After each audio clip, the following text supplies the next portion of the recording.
If you were asked to name the top 5 most iconic brands in human history, chances are Apple would be on your list, though the exact rankings might vary.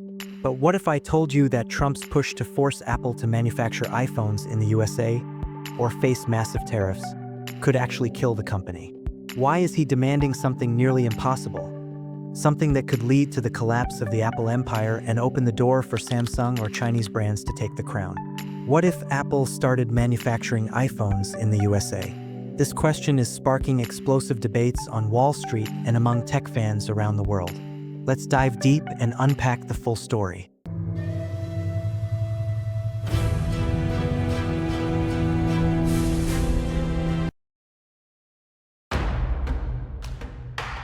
Did you know your iPhone is one of the most international products ever made? Each one is a puzzle of parts from across the globe. Chips from Taiwan, screens and memory from South Korea, cameras from Japan, smaller components from Germany, Vietnam, and Malaysia. Final assembly? Historically China, now increasingly India. Despite all of this, Apple walks away with the biggest slice of the pie, roughly $450 out of every $1,000 iPhone, thanks to its brand, design, and software. Jump ahead to 2025. President Donald Trump, furious about Apple shifting more iPhone production to India, delivers a bold ultimatum: bring manufacturing back to the USA or face a 25% tariff. Apple responds with a massive $500 billion US investment plan. But here's the burning question: what happens if Apple actually moves iPhone production to American soil? The cost explosion.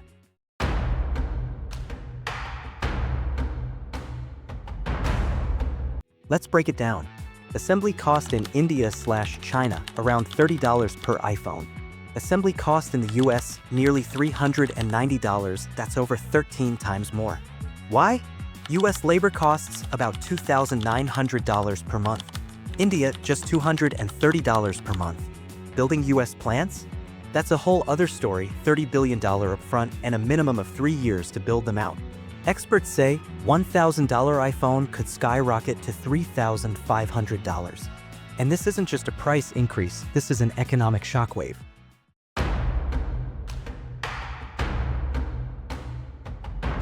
Apple generated a mind-blowing $391 billion last year. Let's break it down. iPhones revenue $201 billion, services revenue $96 billion, and rest from Mac, iPad, and other accessories. But if prices triple, millions of everyday users would be priced out overnight. A middle-class buyers already battling inflation might switch to cheaper alternatives. Die-hard Apple fan? Some would still pay.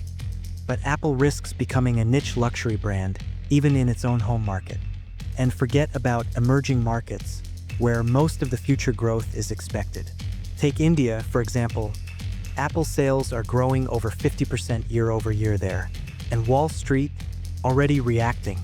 Apple stock has dropped 25% since the tariff threats began.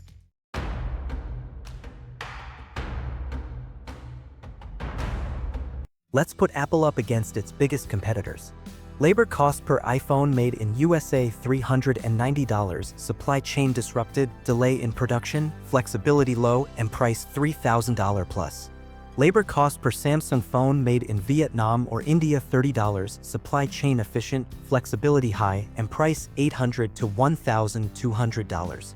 Labor cost per Xiaomi or Huawei made in China or India $15 to $30, supply chain most efficient, flexibility high, and price $300 to $800. Samsung builds in Vietnam, avoiding US-China politics and keeping costs under control. Chinese brands dominate with local, streamlined supply chains. Some phones have 90% domestic components. If Apple shifts production home, it loses its biggest strengths: cost efficiency and speed. Samsung and Xiaomi will eat Apple's lunch, especially in price-sensitive markets.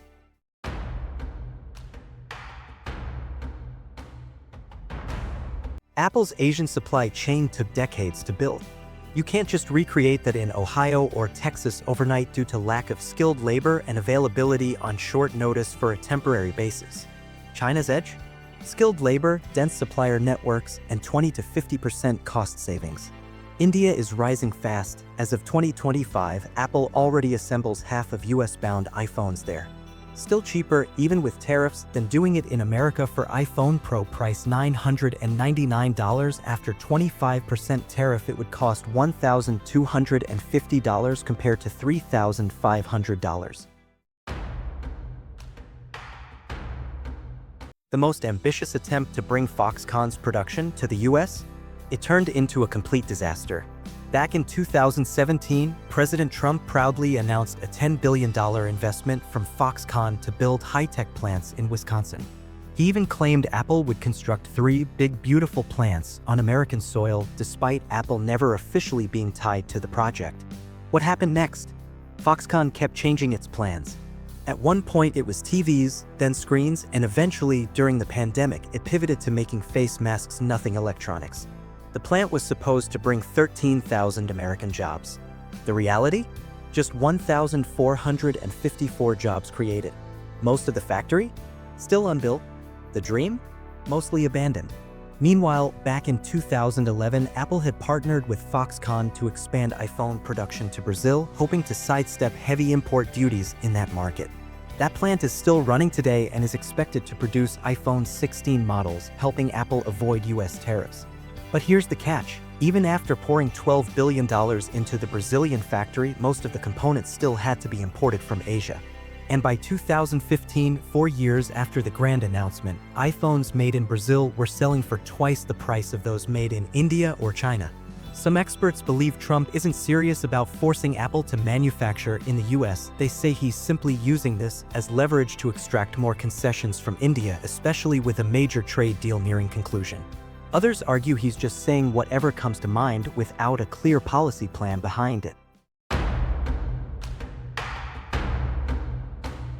Now imagine this.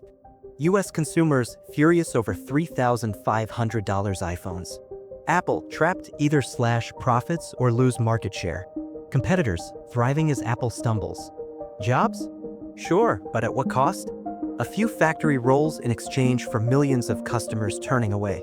This isn't just a business decision. It's a test of identity, patriotism, and economic logic.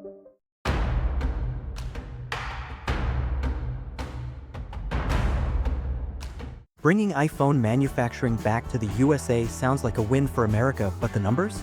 They tell a very different story. Prices? Through the roof. Sales? Collapsing. Competitive edge? Gone. Profitability? Gone. If you're not manufacturing in efficient emerging markets, you'll be dethroned by your competitors. The era of uncontested dominance in every sector by US, European, and other developed market companies is long gone. Emerging market brands are growing at an explosive pace. Just look at BYD, it didn't just challenge Tesla, it overtook it. One by one, these companies are outpacing traditional EV giants from developed economies. Apple's brilliance lies in its global supply chain. Disrupt that, and it could trigger the company's most dangerous gamble ever. Manufacturing in the US could be $1 trillion mistake for Apple and the perfect opportunity for Samsung others to take the crown. Out of every $1,000 iPhone, Apple keeps $450 for branding, software, and profits. The rest goes to component suppliers and assembly partners. Chinese and Indian factories only earn $10 to $30 per phone for final assembly. iPhones labeled as made in India or made in China are actually designed in the USA but assembled in India or China. So what do you think? Would you shell out $3,500 for a made in USA iPhone? Or would you jump ship to Samsung or Xiaomi? Drop your thoughts in the comments. I want to hear from you about your top 5 most iconic brands, Apple's business dilemma, and Trump's art of deal. Watch this video to discover how BYD crushed the competition with a powerful strategy that's rewriting the global EV playbook. If this deep dive got you thinking, smash that like button, subscribe for more business case studies every week, and don't forget to ring the bell. Thanks for watching, and I'll see you in the next episode of Decoding Business.